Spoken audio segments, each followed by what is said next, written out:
Welcome back to another Post Media Senators panel. I'm Bruce Garrioch in Ottawa with Ken Warren, and we're pleased to be joined today by Michael Traikos, a national hockey writer for Post Media in Toronto.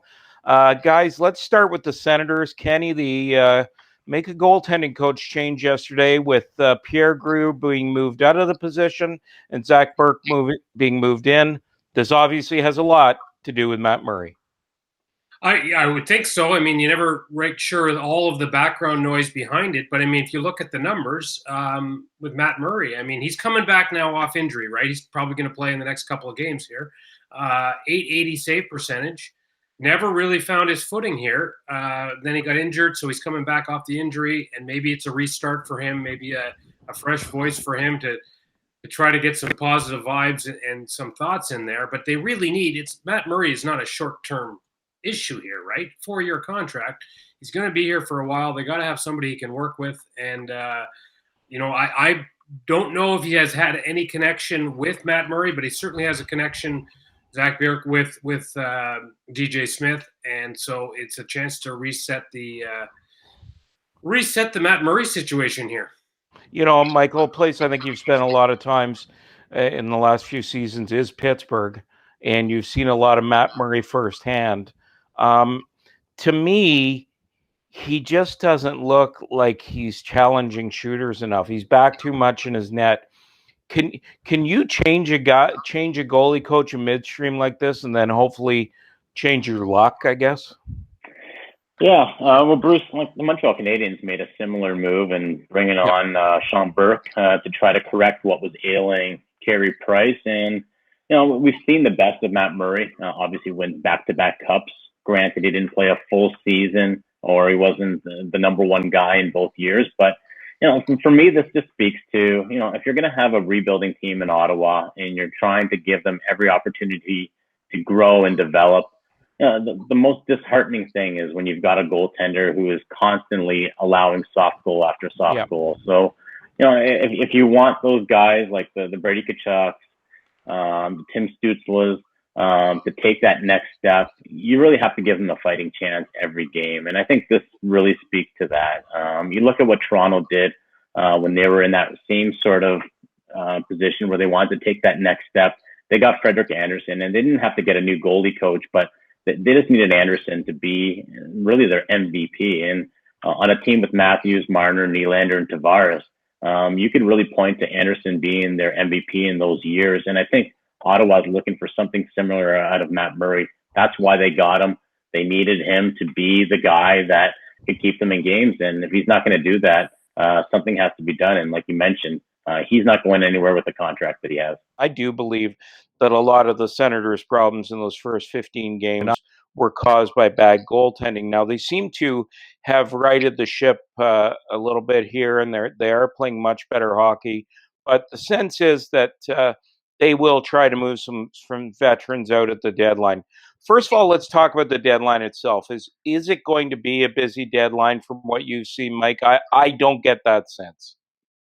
I don't get that sense either, Bruce. And the teams that, maybe a couple weeks ago would have been big deadline movers like Nashville, possibly Columbus, they're still hanging around. So I think that's complicating matters. The other thing is there's not a lot of big fish out there. Like to find out that Taylor Hall might be the biggest guy that you can get, a player with 2 goals this year on a team that is just losing game after game. Doesn't excite me. I think there's going to be a lot of depth moves, but in terms of that big guy getting moved, I don't see it. Well, and Kenny, speaking of depth moves, that's probably the best the Senators can offer to teams that are going to the playoffs. Is one of the few sellers right now. The names I keep hearing obviously are Braden Coburn, possibly being moved as a 7th or 8th to a contender, and the other guy. I think there's got to be some discussion around because I think he's more valuable than maybe people think is Mike Riley.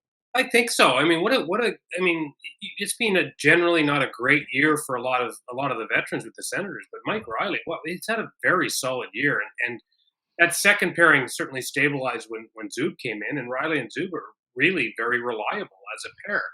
And so I guess it boils down to what the Senators might give Riley in the future, and you've got a left side which is complicated with Eric Brandstrom and down the road Jake Sanderson. So how far of a contract are you willing to give Mike Riley with those guys wanting to break in? So maybe then you look and you do explore some good offers. And Riley on a playoff bound team, I would think he'd be pretty good third pairing defenseman right now. If you're going to get offered a fifth, Mike, and you know this guy maybe can stabilize your second pair for the next couple of years, do you just hold on to him and see if maybe you can get something done with him in the summer?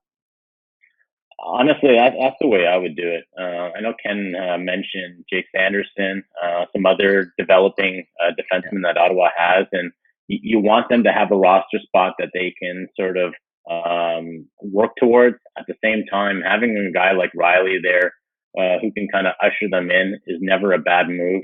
I'm always of the belief of what Ken Holland has done in Detroit for so many years, and now what he's trying to do in Edmonton is, really make it hard for these guys to break in. And when they are ready, that they're literally, kicking down the door to get a roster spot. And I think if Ottawa takes that approach versus, we have so many spots, we just need a defenseman to come fill that role. I think that might be the wrong thing to do. And, honestly, if you're going to get a 5th round pick or a 4th round pick for Mike Riley, I don't know what the offers are going to be for this guy, but it might just be worthwhile to just kind of have him there and keep playing him in that second pairing and solidify the defense. There's a question. Sorry, go ahead, Ken. There's just a question on what Mike Riley. Here's an opportunity. You're coming off a pretty good year. If he wants a long-term deal, and Ottawa's not willing to go there, is it an opportunity for him? You go to unrestricted free agency and with Ottawa or with somebody else, but maybe there's a situation here where he looks at something. If you can't get a deal done or you're not close right now, maybe the trade happens. But I agree with you guys. I don't think there's a logical open.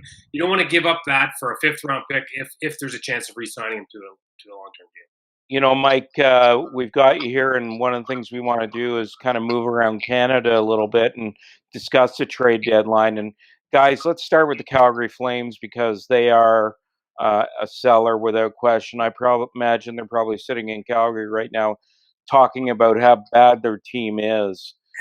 Do you see them potentially as someone who may actually try to be a little bit busy and could dangle guys like Gaudreau and Monahan at this juncture, or is that too much? I think both guys are, prime to get moved. I just don't know if it gets done in this next week, Bruce. Why would you cut yourself off from half the league when a trade is possibly easier done in the off season? But I'm with you. Like, Gaudreau's got another year after this one. I think Monahan's got 2 more years, and Brent Sutter, he's got a contract that, goes further than that. So it really becomes, what does Brent Sutter I keep saying Brent Sutter, but what is Daryl Sutter looking for? There's too many Sutters, guys. There's way too many Sutters. It's okay. We knew who you meant. Don't want to confuse anyone out there. But honestly, it just becomes like, what is Daryl looking for in a forward? I get the feeling just from his comments that, neither Gaudreau or Monahan is fitting under the Daryl Sutter system. I keep hearing that Buffalo and Jack Eichel might be a fit. Can you trade Sam Bennett and Johnny Gaudreau to Buffalo for Jack Eichel? Is that a potential move that could get done? If so, I don't think it's going to get done in the next 4 or 5 days. It's probably something that you're going to be looking at in the off season. Kenny, I think one of the teams that we have to talk about is, and certainly they've been kind of the center of attention in Canada, is the Toronto Maple Leafs. And Kyle Dubas has been fairly vocal about the fact that he's willing to move a top prospects to get another forward. Can that happen at this deadline, given the circumstances? I think so. And if I'm in Toronto's shoes, Dubas' shoes, I'd probably do that. I mean, here, DJ Smith said it the other day, and when you break it down, you go, okay, one of the Canadian teams, 25% chance, right? 50% chance to get to the final. Like, you need to get through. Toronto's the best team in Canada right now. I mean, we'll see what happens in the playoffs. So if it goes according to plan and they get the goaltending, they're sitting there in a pretty good spot. So if you can add some depth, And you guys, we can go over where they need the depth the most. I mean, is it on defense? Probably. Wherever they need it, I would go for it if I was Toronto at this point. If reasonable deal with a prospect, there's a lot of difficulty in moving prospects onto that team right now. I'd go for it. Michael, one of the things that could have a effect on this deadline is the Vancouver Canucks situation, and the Canucks have 17 or 18 players in COVID protocol right now. They've got members of their staff. You talked about today. Are they going to be able to finish the season? It's really difficult. And talking with infectious disease experts yesterday, I get the feeling that what's happening in Vancouver, there's a real fear that this could be, spreading itself across the country. And Toronto and Calgary are the only two teams, I believe, that haven't had a player on the COVID protocol list. That's luck more than anything in my mind. And I think it's almost an inevitability that every team is going to go through what Vancouver went through. The difficulty is, like, most of these COVID outbreaks throughout the year happen in January or February. And the fact that they're happening still now, as we get close to the playoffs, it's going to be real difficult to, host the rest or finish the regular season, but, have a playoffs. Like, you cannot have a team miss a week or 2 weeks once the playoffs begin because of COVID. That would just be completely detrimental. So I don't know if the league is going to go into a bubble format like we saw last year in the playoffs. Doesn't seem like the players will have that appetite to do that again. But don't be surprised if we do see some sort of change, because what happened in Vancouver this week scares the NHL, and I think it scares a lot of teams right now.